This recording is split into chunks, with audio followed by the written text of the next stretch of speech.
রাধা মদন গোপাল। রাধে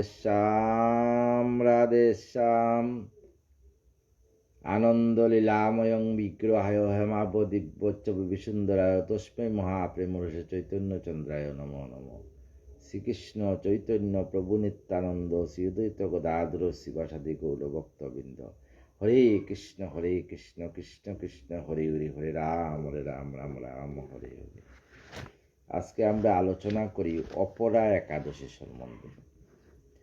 অরুণোদয় কালে তু দশমী যদি দৃশ্যতে ন তত্র একাদশী কার্যাধর্ম কামার্থ নাশিনী। আমরা পূর্বে পেয়েছি অন্যান্য তিথি সূর্যোদয় হতে আরেক সূর্যোদয় পর্যন্ত ৬০ দণ্ড। এক তিথি সূর্যোদয় যে তিথি থাকবে তাকে ৬০ দণ্ড মেনে নিতে হবে। কিন্তু একাদশীর সময়ে সূর্যোদয়ের পূর্বে ৪ দণ্ড যুক্ত হয়ে ৬৬ দণ্ডে ওই একাদশী তিথি সম্পূর্ণ হয় এবং শ্রী হরিভক্তি বিলাসে। সুতরাং সূর্যোদয়ের পূর্বে ৪ দণ্ডে অরুণোদয় বলে। তাদেরকে ভিন্ন ভিন্ন নামও আছে। প্রথম দণ্ডকে বেদ, দ্বিতীয় দণ্ডকে অতিবেদ, তৃতীয় দণ্ডকে মহাবেদ, চতুর্থ দণ্ডকে সূর্যোদয়ের পূর্বে তাকে যুগ বলা হয়। ওই অরুণোদয়ের দশমী বিদ্যা একাদশী ব্রত করলে তার ফল অসুর ও রাক্ষসগণ পায়।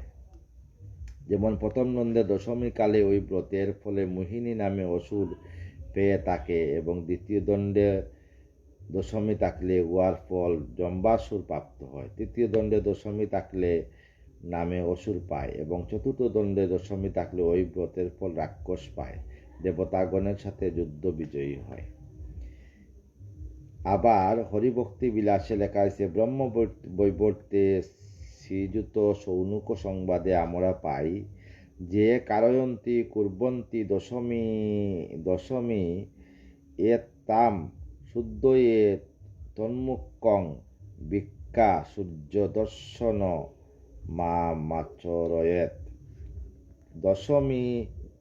দ্বাদশী দশমীযুক্তা যত্র শাস্ত্রে প্রতিষ্ঠিতা ন তং শাস্ত্রমহং মন যদি ব্রহ্মা স্বয়ং বেদেত। যারা দশমীযুক্ত একাদশী ব্রতকে অন্যকে করায় নিজেও পালন করে তাদের মুখ দেখলে শুদ্ধির জল সূর্য দর্শন করবে। আর দশমীযুক্ত একাদশী ব্যবস্থা যে শাস্ত্রে আছে সেসব শাস্ত্রে যদি স্বয়ং ব্রহ্মা দশমীযুক্ত একাদশী কথা বলেন থাকেন, তথাপি আমি এগুলিকে শাস্ত্র বলে মনে করি না। এই জন্যই ভক্তগণ পরম বিপদে পড়লে দশমী বিদ্যা একাদশী ত্যাগ করে দ্বাদশীযুক্ত একাদশী ব্রত পালন করেন। শ্রীমদ্ ভগবত কৃপা রূপ উত্তম ফল লাভ করে। পদ্মপুরাণে অপরা একাদশী ব্রত কথা বলবো। যুধিষ্ঠির মহারাজ শ্রীকৃষ্ণকে জিজ্ঞাসা করছিলেন, হে জনার্দন, জ্যৈষ্ঠ মাসের কৃষ্ণপক্ষের একাদশীর নাম ও মাহাত্ম্য কথা শুনতে ইচ্ছা করছে, কৃপা করে বলুন। উত্তরে শ্রীকৃষ্ণ বললেন, এ জগতের জনগণের মঙ্গলের জন্যই তুমি উত্তম জিজ্ঞাসা করছ। বলি শোনো। বহু পুণ্যপদা মহাপাতকনাশিনী পুত্রদায়িনী এগুলি প্রসিদ্ধ অপরা একাদশী ব্রত, যার সেবা করলে ব্রহ্মহত্যা, গোহত্যা, ভ্রূণহত্যা, পর অপবাদ, পরস্ত্রী গমন, কুটুশাস্ত্র পাঠ এবং মিথ্যা বাসন এ সকল পাপে নিমগ্ন জনগণ পাপ হতে মুক্ত হয়। এমনকি বিদ্বান শিষ্য নিজ গুরুর নিন্দা করলে নরকগামী হলেও ব্রত পালনে পাপ মুক্ত হয়। মহিমা। মাঘ মাসের প্রয়াণে গঙ্গা স্নানের পর যে কাশীতে বা শিবরাত্রি ব্রতের উপবাসের যে ফল, গয়ায় পিণ্ডদান পিতৃগণের তৃপ্তিতে যে ফল, সিংহ রাশিতে বৃহস্পতি গমনকালে গোদাবরী স্নানের যে ফল, বদরিকা আশ্রমে যাত্রা বা তীর্থ সেবার যে ফল, তাদৃশ্য ফল অপরা একাদশী ব্রত সেবাতে হয়। এই একাদশী ব্রত পাপ বৃক্ষ ছেদনের পূর্ণতিক্ষ কুঠার তথা পাপ ইন্ধন ভস্ম করবার সুতির দাবানল, পাপ অন্ধকার বিনাশেই ইয়া তেজময় সূর্য সদৃশ এবং পাপরূপী মেঘের কাছে এই ব্রত মহাকাল সিংহ স্বরূপ। হে রাজন, অপরা একাদশী ব্রত পালনের ব্রতকারী যেদিনই ত্রিবিক্রম ভগবান বিষ্ণুর অর্চনে মনুষ্যের পরম মঙ্গলময় বিষ্ণুলোকের প্রাপ্তি হয়ে থাকে। জনগণের মঙ্গলের জন্য আপনাকে যে ব্রতের কথা বললাম, একাদশী ব্রত কথা শ্রবণে পঠনে জীবের সমস্ত পাপ নষ্ট হয়ে গাভীদানের ফল লাভ হয়। জয় সচিনন্দন, জয় গৌর হরি, বিষ্ণু প্রিয়ার পাবন নদিয়া বিহারী।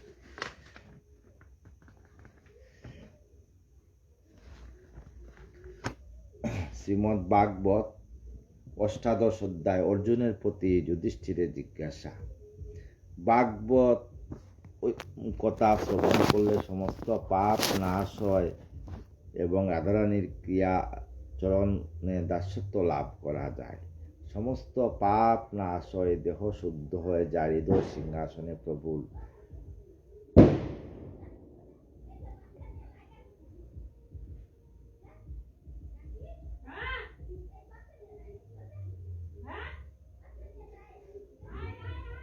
সুতকয়ে সম্বোধিয়া সোনমণিগণ, কি করেন ধর্মরাজ কইব এখন।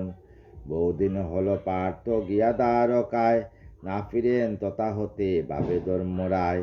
কেমন আছেন কৃষ্ণ কিবা অবিলাস, হইতে সংবাদ তার হৃদয় জাগে আস। দিন পক্ষ পঞ্চমাস করি 7 মাস গত, তথাপি অর্জুন নাই হইল আগত। সংবাদ জানিতে মন সতত বেকুল, বয়েতে হৃদয় তার হইল আকুল। সদা অলক্ষণ আসি গেরিল ভুবন, বিপরীত কালে ঋতু করে আগমন। শীতেতে উদয় গ্রীষ্মে বর্ষা হয়, বিপদ বুঝিয়া সদা কাঁপিছে হৃদয়। ক্রোধ লোভ মোহ আদি ভুবনে প্রকাশ, বিরুদ্ধে জীবিকা লোকে করিতেছে আস। ব্রাহ্মণ হতেছে ব্রতরত চণ্ডালী গমনে, চণ্ডাল করিছে ইচ্ছা ব্রাহ্মণী হরণে। কপট আচার সব বন্ধুত্বাবিহীন, পিতা মাতা ভ্রাতা সবে কলহ তেলীন। এই সব অমঙ্গল করিয়া দর্শন, বিমোচন ধর্মরাজ কহিলা তখন। শুনবাই ভীমসেন আমার বচন, কিহেতু কাতর আছি আমারও জীবন। বহুদিন হল পার্থ গেল দ্বারকায়, আজি নাই সে ফিরি আসিল হেতায়। নারদর মুখে আমি করিনু শ্রবণ, দেহ ত্যাগ করিবেন শ্রীকৃষ্ণ এখন। আমি নারদর মুখে শুনছি যে কৃষ্ণ এবার দেহ ত্যাগ করবেন। আমার অর্জুন গেছে আর আসে নাই ফিরে। হেন বুঝি কালো বসে শ্রীমধুসূদন, সম্বরিয়া আপন ইলা তেজিলা ভুবন। বিপদ ভাবিয়া রদ্রিদি হতেছে আকুল, বলবাই ভীম আমি কিসে পাই কুল। যে কৃষ্ণ হইতে মোর রাজ্য প্রজাদন, কুরুক্ষেত্র জয় হয় যাহার কারণ। যাহার কৃপায় করি অশ্বমেধ যাগ, তেজিলা সে অধীনে এই সেই মহাবাগ। সতত অশুভ মনে উদিছে উদয়, শ্রীকৃষ্ণের প্রস্থানে হল কি সমুদয়। প্রাণতুল্য বাই দেখো মেলিয়া নয়ন, প্রকৃতি ধরিল রূপ কতই ভীষণ। হেরিছ যে চারিদিকে উৎপাত প্রকাশ, সেই কারণে হইতেছে বুদ্ধির বিনাশ। বাম উরু বাম আঁকি বাম বাহু বাই, হের কতর তরে মোর কাঁপিতে সদাই। হৃদয় কাঁপিছে মম বয়েতে আকুল, বুঝি কোনো অমঙ্গলে বাসে অদুকুল। এই যে দেখিছ বাই বহু অমঙ্গল, আমার বিপদ লাগি ঘটিছে সকল। ডাকিছে শ্রীগালিয়ে চাইয়া তপনে, অগ্নিশিখা নিঃসরিষে তাহার বদনে। সারমেয় ডাক শুনে হেরিয়া আমার, অমঙ্গল ঘটে কিছু নাই বুঝিবার। গাভী বৎস যারে মুড়ে বামেতে রাখিয়া, গর্দবাদী চলে মুড়ে দক্ষিণ করিয়া। হেরবাই মুরজত অশ্বানী বাহন, আমার হেরিয়া তারা করিছে কন্দন। এই যে কুপত মুখ হেরিছ নয়নে, মৃত্যুদূত বলিবোধ হইতেছে মনে। উলুক ডাকিছে গণ কাকডালে বসি, যেন তারা বিঘ্ননাশ তরে অবিলাসী। উল্লুক কাকের শব্দ শুনিয়া শ্রবণে, হৃদয় কাঁপিছে মম ভয় জাগে মনে। দেখো দেখো দশদিকে ধূমের বরণ, বেষ্টন করিছে জরা যেন হতাশন। কাঁপিছে পৃথিবী সহ পর্বত সকল, যেন মনে হয় সৃষ্টি যায় রসার তল। আরো দেখো মেঘ গোঠা নাইক আকাশে, বিনা মেঘে বজ্রপাত বিদ্যুৎ প্রকাশে। দুলায় মলিন বায়ু বইছে সতত, নারদ কহিত কালো হলো কি আগত। মেঘনা করিছে বৃষ্টি করিছে রুদির, ভয়ানক কাল সেই হেরো মহাবীর। সূর্য তেজহীন দেখো তত প্রভা নাই, গ্রহগণ যুদ্ধ করে অনর্থ সদাই। রুদ্র অনুচরগণ হইয়া মিলিত, স্বর্গমত্ত করিয়া আছে যেন প্রজ্বলিত। নদ নদী শুক্র পায় নাইক সলিল, মলিন কর্দমে যেন সরসী পঙ্কিল। ব্যাকুল হইলে যত প্রাণীদের মন, গীত যুগে আরো নাই জলে হতাশন। আগত হয়েছে কাল অতীত প্রবল, নাই জানি ঘটিবে কি গুরু অমঙ্গল। সন্তানে নাইক করে মাতৃস্তন্য প্রাণ, মাতা স্নেহ ছাড়িতে যে আপন সন্তান। অশ্রু মুখে গাভী খাদে ক্ষুদ্র তার মন, গোষ্ঠে বিষ নাই সুখে করে বিচরণ। প্রতিমার উপেতে যত আছিল দেবতা, ধর্মস্নাতা যেন সবে কন্দনে তেরতা। সম্মুখে হেরণ বায়ু যত আগুজন পদ, শিবষ্ট হইল সব হেরিয়া বিপদ। গ্রাম নগর আদি সব বিষাদে মগন, নাই জানি কি অনর্থ করিছে সূচন। অমঙ্গল হেরি মনে হয় অবিরাম, সংসার তেজিয়া বুঝি কৃষ্ণ গুণদাম। দজ্জ বস্ত্র চিহ্ন ছিল যে পদ কমলে, সে চরণ আরো বুঝি নাই ধরার তলে। সেই শ্রীচরণ শুভা হারায়ে ভুবন, শ্রীহীন হইয়া সব হইল এমন। অমঙ্গল চিহ্ন যত করি দর্শন, হইলেন ধর্মরাজ বিষাদে মগন। ধর্মরাজ বিষাদে মগন হইলেন, সমস্ত অমঙ্গল চিহ্ন দেখিয়া ভীমকে বলছেন, আমার অর্জুন যে গেল দ্বারকাতে, আর তো ফিরে আসলো না, কিন্তু নারদর মুখে শুনলাম অনাদিরাদি গোবিন্দ কৃষ্ণ এবার উনি দেহত্যাগ করে গোলকধামে চলে যাবেন। হেন কালে কবিধ্বজ পার্থ গুণদাম, আসিয়া চরণে তার করিল প্রণাম। এমন সময় পার্থ আসিয়া বলল, অনবত মুখে পাঠ দাঁড়ায় তখন অস্থির, সকল অঙ্গ করে দু নয়ন। কাঁদিয়া লুটায় পার্থ ধর্মের চরণে, দুই আঁকি বই তার ভরিল নয়নে। অর্জুনে হেরিয়া তবে ধর্মের নন্দন, ধরায় তুলিয়া মুখ করেন চুম্বন। যুধিষ্ঠির অর্জুনকে হেরিয়া চুম্বন করিয়া বলছেন, কি হয়েছে ভাই? চুম্বিয়া আশিস করি গদগত স্বরে জিজ্ঞাসেন ধর্ম তবে পার্থ বীর বরে। অর্জুনের বিষণ্ণ হেরি ধর্মের নন্দন, নারদের কথা স্মরি আকলিত হন। ধর্মের বিষণ্ণ হেরি আরো চারি ভাই, আকুল হৃদয় করে কাঁদেন সবাই। গদ গদ স্বরে জবে তবে ধর্মের নন্দন, অর্জুনের করেন প্রশ্ন মধুর বচন। বলো ভাই দ্বারকার যতক জাতব, শরীরে মানুষ সুখে ভালো আছে সব। মধু বুঝ অহ আর যত বিক্ষোভীর, দশা অন্ধক আদি আছে সবে স্থির। মাতাম মাতুলাদি বসুদেব শনে, কুশলে আছেন তো সব আনন্দিত মনে। দৈবকী প্রভৃতি মূর সপ্ত মাতুলানি, ভালো তো আছেন সব দ্বারকার রানী। জিজ্ঞাসা করছেন যে দৈবকী আমার সপ্ত মাতুলানি সবাই কি খুব সুখে আছেন? কেমন আছেন নিজ রাজা উগ্রসেন, তারও কনিষ্ঠ ভ্রাতা কেমনে আছেন? রাজা উগ্রসেন এবং তার কনিষ্ঠ ভ্রাতা কেমন আছেন?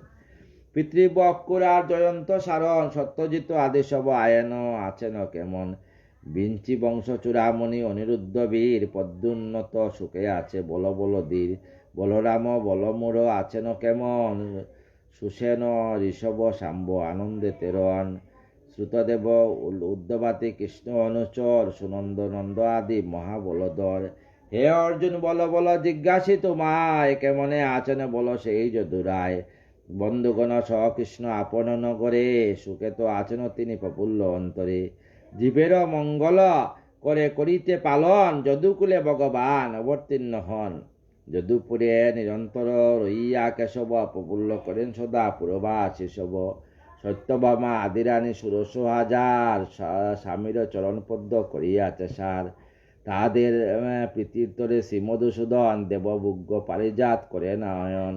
সত্যভামা বলছিলেন ভগবান শ্রীকৃষ্ণকে যে স্বর্গের পারিজাত বৃক্ষ আমার দরজাতে আনিয়া রোপণ করে দেও। সেই পারিজাত বৃক্ষ কি এখন আছে? সেই পারিজাত বৃক্ষের শোভা কি এখন সত্যভামা পেয়েছে? যদুর বংশধর যত মাধবের শোনে, সধর্মা সবাই বসে ওতে অতিরিষ্ট মনে। ধন্য সে দ্বারকাবাসী যতায় মুরারি, যতায় বিরাজে বিষ্ণু নররূপধারী। বল বল বাই স্থির করি মন, শ্রীকৃষ্ণ তথায় গিয়ে আছেন কেমন। এতক করিয়া চাই পার্থর বদনে, সবিস্ময়ে করে ধর্ম বুঝি নিজ মনে। বিষয় বদন তবে কেন হেরিবাই, মনে আনন্দে আরো মুখে আসি নাই। দেহ কি তোমার কোনো পীড়া উপজিল, তবে মনে কেউ বুঝি বেদনা কি দিল। তোমার মন এত খারাপ কেন? যুধিষ্ঠির বলছেন অর্জুনকে, তোমার মন এত কালো কেন? তুমি তো এতদিন সখার সঙ্গে আসছো। কৃষ্ণ আমাদের প্রাণবন্ধু গোবিন্দ, উনি কি ভালো আছেন? অথবা কি করিল সে কেউ তব অপমান, সেই তুই এতকাল ছিলে অন্য স্থান, তাই তোমাকে কি অপমান কেউ করছে? তোমার মন এত কালো কেন? কেউ কি বলেছ তোমা কঠোর বচন, অথবা কি করো নাই প্রতিজ্ঞা পূরণ। কাকে কি দিব বলি পার নাই দিতে, সেই তো রইয়াছ বদনেতে।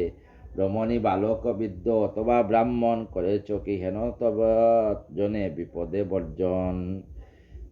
কারে কিছু আশা দিয়া করেছ বঞ্চনা, সেই তো হইয়াছে এই বিমনা। অগম্য নারীতে কিংবা করেছ গমন, অপবিত্র রমণী কি করেছে রমণ। অথবা কার শোনে করিয়া বিবাদ, পরাজয় হতে তবে ঘটিল প্রমাদ। বলবাই বল বিষাদ কারণ, বিষণ্ণ হেরিয়া তোমা আকলিত মন। অথবা অগ্রত তুমি করেছে বুঝন, না তুষি ক্ষুধার্ত কোনো বালক ব্রাহ্মণ। তুমি কি কোনো বালক ব্রাহ্মণকে রেখে অগ্রে ভোজন করছো? অথবা অযোগ্য কর্ম করেছ সুদর, সেই তো বিষাদিত তোমারও অন্তর। অথবা আত্মীয় কারো শ্বশুর অশুভ ঘটিল, তাহার তোমারও প্রাণে এত দুঃখ দিল। বলবাই কোনো পীড়া ঘটিল তোমার, বিষণ্ণ হেরিয়া বক্ষ রক্ষ ফাটিছে আমার বক্ষ ফেটেছে তোমার। মুখ দেখে সুবোধ রচিল গীত, হরি আশা করি যে জিয়া অনিত্য আশা বল হরি হরি। আগামীকে আলোচনা করো পাণ্ডব গণের স্বর্গারোহণ। এই যে ভাগবত কথা, বিশাল বড় কথা। ভাগবত কথা শুনবেন হৃদয় সিংহাসনে। যদি বাড়িতে ভাগবত থাকে, এক অধ্যায় করে প্রতিদিন ভাগবত পাঠ করবেন। হৃদয় সিংহাসনে গোবিন্দকে রাখিয়া ভাগবত কথাতে দোষে আসিয়া যদি কোনো ভুল হয়, সমস্ত সাধুগুরু বৈষ্ণবের চরণে দণ্ডবোধ প্রণাম। আপনাদের চরণ ধুলি আমাকে মস্তকে দিয়ে আমাকে কৃপা করবেন, আমি যেন রাধে রাধে নাম করে বৃন্দাবনে রাধারানী যুগল চরণে এই দেহকে সব জ্ঞানে রাখতে পারি। রাধে কৃষ্ণ কৃষ্ণ কৃষ্ণ রাধে রাধে, রাধে শ্যাম শ্যাম শ্যাম রাধে রাধে। রাধে কৃষ্ণ কৃষ্ণ কৃষ্ণ রাধে রাধে, রাধে শ্যাম শ্যাম শ্যাম রাধে রাধে। জয় রাধে জয় রাধে জয় রাধে জয় রাধে।